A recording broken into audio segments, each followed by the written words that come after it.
মেসির মায়ামির রেকর্ডের স্বপ্নে ধাক্কা, মেসি গোল করবেন বা গোল করাবেন আর ইন্টার মায়ামি জিতবে, এটাই যেন নিয়তি হয়ে গেছে।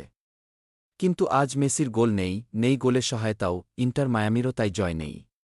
মেজর লিগ সকার MLS ম্যাচে নিউ ইয়র্ক সিটির সঙ্গে ১-১ গোলে ড্র করেছে মায়ামি, প্লেঅফে জায়গা নিশ্চিত হয়ে গেছে আগেই। ইন্টার মায়ামি এবার স্বপ্ন দেখছে একটি রেকর্ডের। নিউ ইয়র্ক সিটির সঙ্গে আজকের ড্রয়ে এক মৌসুমে MLS-এর সর্বোচ্চ পয়েন্টের। সেই রেকর্ডের স্বপ্নে বড় এক ধাক্কাই লেগেছে মেসির মায়ামির, প্রতিপক্ষের মাঠে গোল পেতে মায়ামিকে ৭৫ মিনিট পর্যন্ত অপেক্ষা করতে হয়।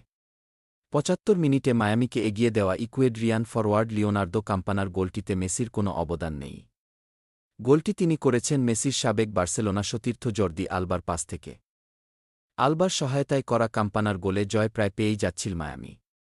দলটির সমর্থকেরা প্রতিপক্ষের মাঠে জয় উদ্যাপনও এক প্রকার শুরু করে দিয়েছিল। কিন্তু যোগ করা সময়ের ৫ম মিনিটে জেমস স্যান্ডসের গোলে সমতায় ফেরে new York city FC. Sands গোলটি করেছেন সান্তিয়াগো রদ্রিগেজের কর্নার থেকে দুর্দান্ত এক হেডে। এই ড্রয়ের পর MLS-এর ইস্টার্ন কনফারেন্সের শীর্ষে থাকা মায়ামির পয়েন্ট ৩০ ম্যাচে ৬৪। MLS-এ এক মৌসুমে সর্বোচ্চ ৭৩ পয়েন্ট পাওয়ার রেকর্ড ছুঁতে এখনও মায়ামির হাতে ম্যাচ আছে ৪টি। এই ৪ ম্যাচ থেকে অন্তত ১০ পয়েন্ট পেলেই ২১ সালে করা নিউ ইংল্যান্ড দলের রেকর্ডটি ভেঙে ফেলবে তারা।